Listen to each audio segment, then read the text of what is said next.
मैं रायपुर के सप्रेशाला मैदान के पास जो कर्मचारी भवन है उसके पास यहाँ पर खड़ा हुआ। आप देखिए कि ये यहाँ पर एक प्रदर्शन चल रहा है जिसमें लोग सोशल डिस्टेंसिंग का पालन करते हुए यहाँ पर प्रदर्शन कर रहे हैं। ये केंद्रीय श्रमिक संगठन और ट्रेड यूनियन का संयुक्त प्रदर्शन है जिसमें तमाम प्रकार की ये मांग है, जिसमें श्रम कानूनों और कृषि जो कानून है उसमें जो बदलाव हुआ है उसे वापस लिया जाए, प्रवासी मजदूरों के भोजन और आवास की व्यवस्था की जाए।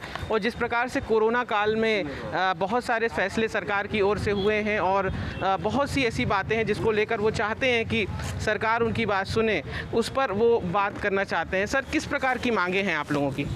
देखिए, भारत सरकार कोरोना महामारी का फ़ायदा उठाकर मेहनतकश मजदूरों के ऊपर अभूतपूर्व हमला कर दिया।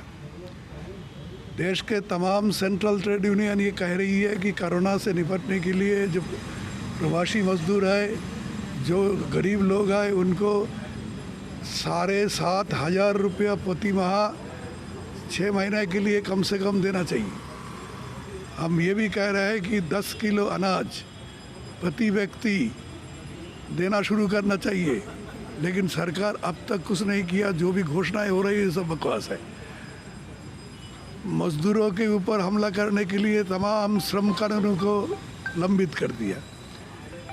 जब मजदूर लॉकडाउन के तहत ना उस तरीके से मोर्चा निकल पा रहा है, ना उस तरीके से आंदोलन कर पा रहा है, ये पार्लियामेंट का भी इस्तेमाल नहीं कर रहा है, सीधा सीधा अध्यादेश जारी कर रहा है।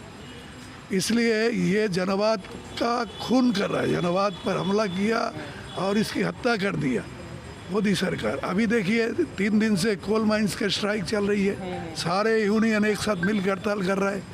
इस देश की संपत्ति ये किसी व्यक्ति, कोई भी सरकार का संपत्ति तो नहीं हो सकता देश की खनिज। कोल जो है ये राष्ट्र की संपत्ति है, उसे बेचने का निर्णय एक सरकार कैसा ले सकती है? कोरोना की आड़ में पूरी तौर पर जो है देश के जनतंत्र, देश की जनतांत्रिक संस्थाएं और देश के मजदूरों को गुलामी के रास्ते पर ढकेल रहे हैं। इसीलिए उन्होंने श्रम कानूनों में परिवर्तन का ऐलान किया।